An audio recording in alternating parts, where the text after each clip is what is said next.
We try to bring a family atmosphere to the school. So the second you walk into Hawthorn, you feel like you're part of a family.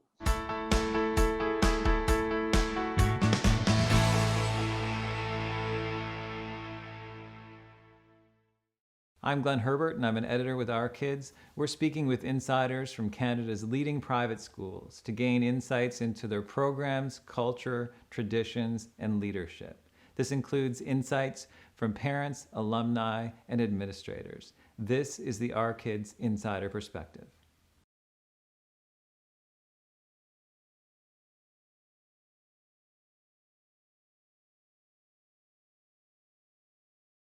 The first one that comes to my mind is knowing that I am serving students and families, knowing that I'm able to bring something into the life of others and into their education that will be in them forever.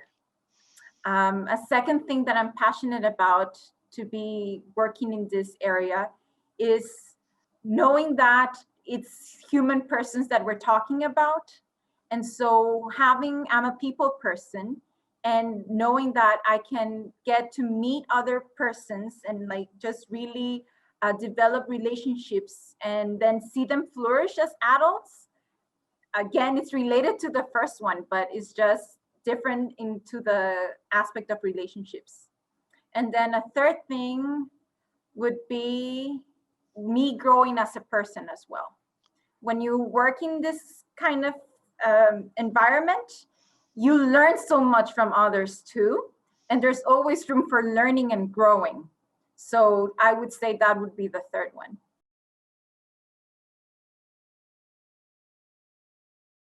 I come from other schools, and coming into Hawthorn, I was excited to see what they were doing and learn from the culture already in place, but also to bring my experience into it. My background in a sister school like Hawthorn, so having been there for almost 9 years, I knew that I could come here and help the school in different ways. Hawthorn we're working on growing it. And so seeing that opportunity of growth and bringing it to current times too, in some aspects, that's something that I envisioned into helping and just being here, doing my best. My background, so I am from abroad. I'm from Honduras originally.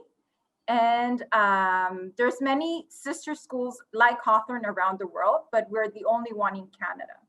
So the background was I was at a corporate office that runs 3 schools. And what I was doing there was being the quality director of all the 3 schools, ensuring that the academics and that the character development and just the general philosophy of the school was being put into place.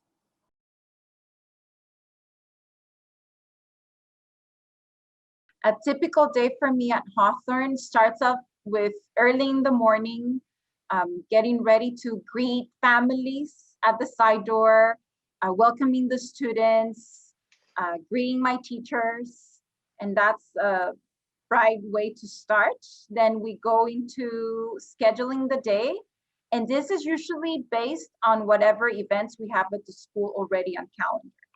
At Hawthorn, we celebrate many things. So for sure, every week there's something. Additionally, at times we also have on a monthly basis, there's a BYOC, so bring your own coffee sessions that I guide. So that's next because we try to do it early in the morning so that parents can join us and listen to the talk and parenting talks.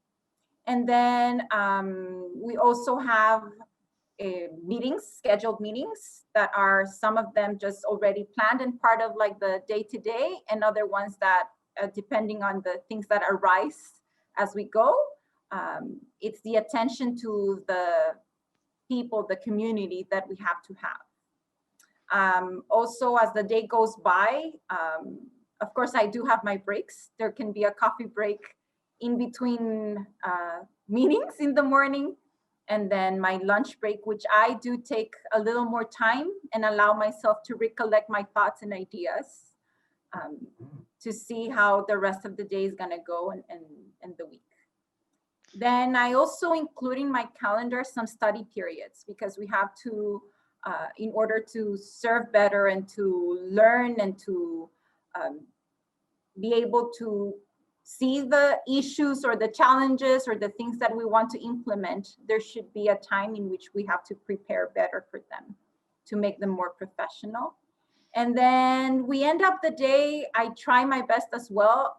This might not happen every day, but like go in the afternoon as well to say goodbye to the families and to see the students in the atrium as they're waiting to be picked up. There's very often times that the parents would come in to pick up their children. So it gives a great opportunity to also just catch up briefly and touch base with them. So that's how the day goes. And I might stay a little longer usually, trying to just finish certain things, right? Because the day can go by very quickly out of school.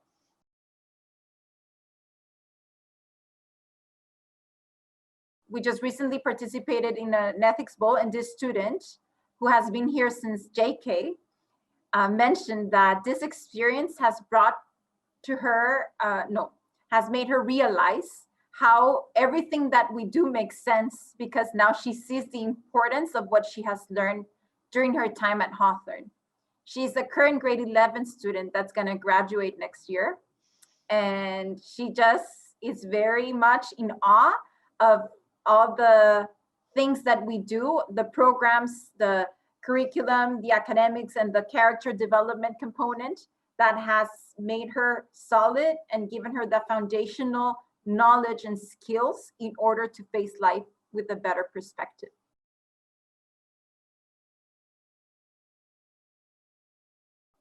Hawthorn is a very special place, and our turnover is minimal, really. Our teachers have been here for some even for over 20 years, and some others for 6 years. Covering a maternity leave, the teachers, the turnover at times is based on maternity leaves.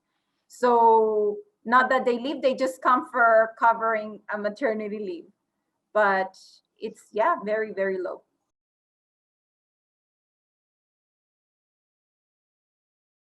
I entered the single-sex education 12 years ago. And I have to be honest, at the beginning, there were many things that I did not understand. But as I started studying the benefits of single-sex education, I have come to appreciate and understand and know how good it is and how beneficial it is for the development of the students. Because we can all agree that we all are individuals, persons, and we can learn at different paces. And girls and boys are different. So that fact has brought into me understanding the scientific foundation of single-sex education and the benefits it has, into helping the students develop even better when they are graduating from high school. So I am, my undergrad degree is in communications, and I have a postgrad in education. And I've been working in the I've been in the education sector for the last 19 years, almost 20 years.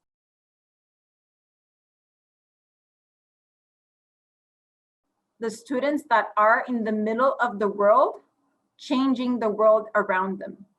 And what do I mean with changing the world around them?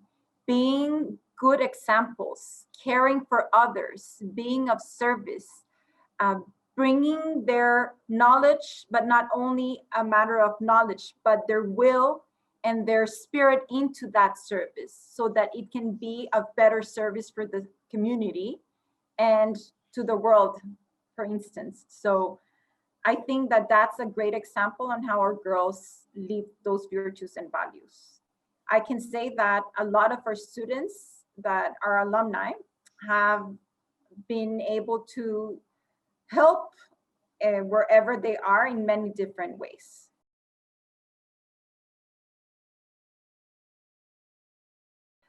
Interestingly, as of now, we do have a few alumni students that have brought their children now, that are in the school at this moment. It's fewer, right? Because they're still younger, but there are a few of them that have stayed close to the school, and that they would do whatever it takes to bring them back to Hawthorn. They do not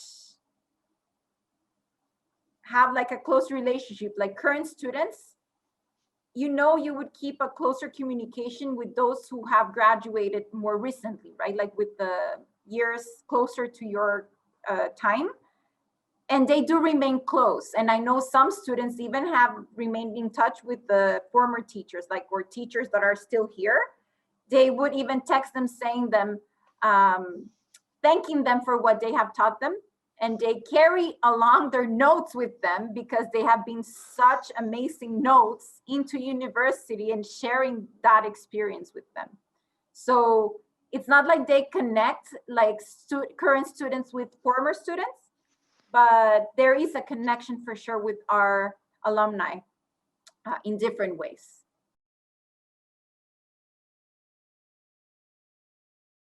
Something that I would like to highlight about Hawthorn is that Hawthorn is not just about the student, but about the families.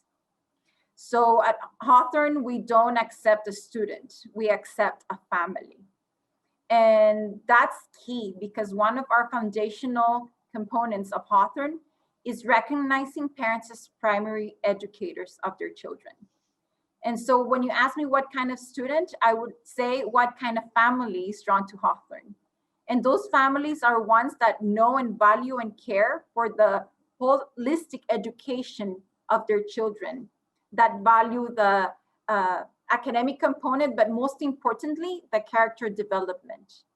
A strong aspect of our education is providing our families with those skills that their children require to not be afraid of speak the truth and like change the world really, and having like, standing for what they believe in and standing for the truth. So they really come to us looking for that experience of knowing that we will try our best to provide them with virtues, values. They are assigned a mentor that will guide them into setting goals as they grow. And then they're able to determine how can they better improve. And that starts from JK, right? Like they are assigned a mentor at that age, but that at that age is not the mentor speaking with the student, but with the parents, because the parents have to also be part of this. Children, in order for them to learn, they spend most of their time with the parents.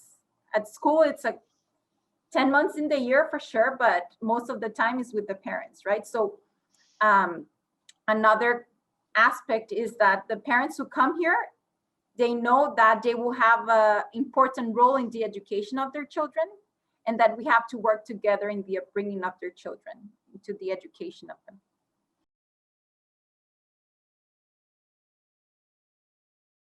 I don't think there would be a student that wouldn't excel at Hawthorn, and I will tell you why.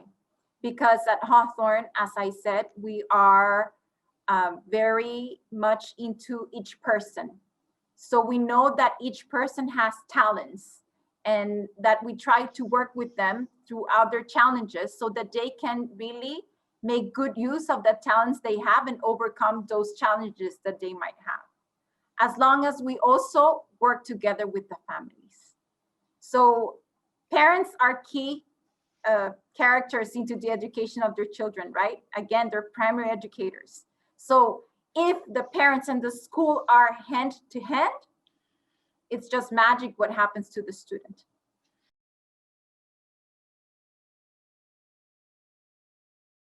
It's a culture of caring and loving nature.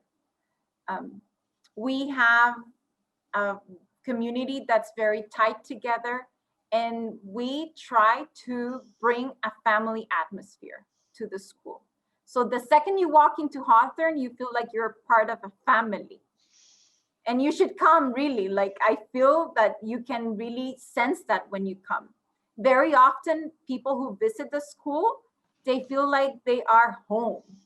And when they say that, we are like, we nailed it. We've done our job into really making that atmosphere at school, and then that culture of service as well.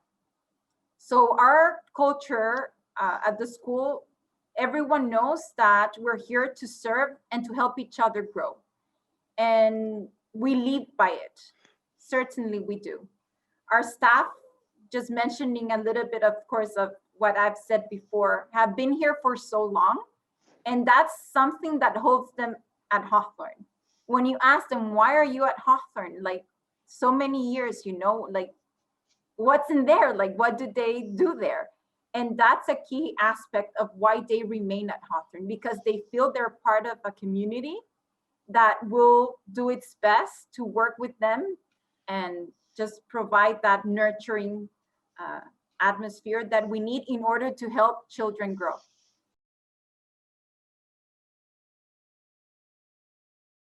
It's a close one.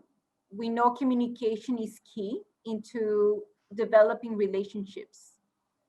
At times, it might feel like there's not enough communication, but it is because it happens like we can be very close to each other. Parents feel very comfortable into reaching out to the school and reaching out either for help or to give constructive feedback. Any comment, anything, it's welcome at Hawthorn. At Hawthorn, we do have open door communication, like in policy, not policy, but at Hawthorn, communication is very open. And we do try to nurture communication among the parents, the teachers, the administration, and we try our best into providing the information that parents require. But at the same time, parents feel very comfortable into reaching to the school to know more about it and to be involved in it.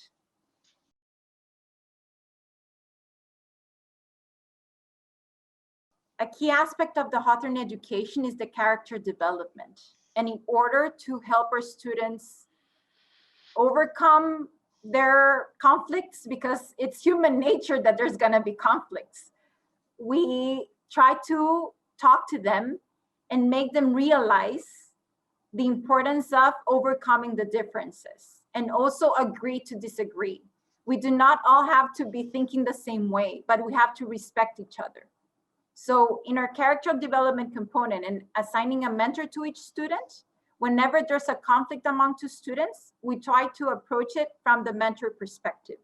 So the mentor will bring into the students a way to realize that the first thing that has to be there is respect to the other, and then, if necessary, apologizing for whatever difference there was. Additionally, if it's escalating to other things, we have to communicate and work it out with the parents. So we would for sure inform the parents and make them part of the decision of the things that are happening.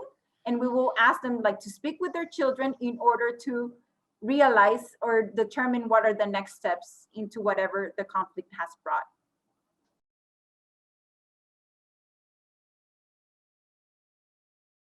Hawthorn would be a very classy lady, I would have to say. She would be a loving and joyful person who cares for others. She would always be respectful and try to listen first so that it can actually try to educate others or share what the truth is.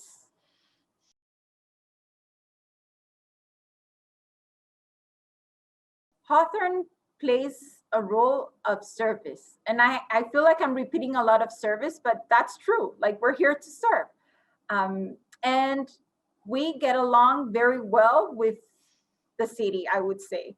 The first thing that comes to my mind is, for instance, one of our service projects. We have in our calendar scheduled visits to senior residences, for example, and our students will go visit them once a month and bring some music and cards and just some joy to them. So that's the way we serve. Another way that we do it with the city, in our relationship with the city, is caring for our environment and our surroundings. So we just try to make our best, and into, like, if there's a trip to the outside, you know, like making sure like it's clean, it's we're not polluting, and that we care for wherever we go, and we leave the space nicer than it was before. Yes, I think that in a nutshell, that would be something that we do in regards to the city. As a service project, we also, some of our upper school students go and cook for the homeless. And they go to the St. Francis table, actually, and the Good Shepherd. Along the year, we have 4 main generosity projects. In addition to the visits, to the trips to the St. Francis table, our students collect food for the food banks, and this is done by Thanksgiving. Like, we try to bring them into the times of the year as well. We also have a mother baby generosity project, and that's collecting goods for babies, and it's being given to institutions that protect mothers and their babies that might not have the enough resources to provide for them. Additionally, we also have another project that's called Footprints in the Snow. And that's a project that we help our students collect goods such as coats, socks, and warm food to bring to homeless during the winter time.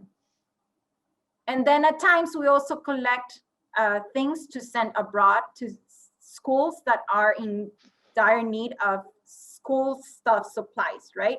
So by Christmas time, we try to collect paper, pencil, like money, to buy all the supplies and ship them to schools in countries like Venezuela and Africa.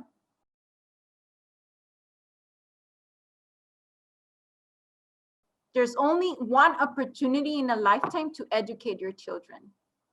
And for that reason, you really have to look for that one school that will help you make your children be the best version of themselves, that will instill in them not just the academics, but the virtues that in the long run, that's what they're gonna be living when they are adults.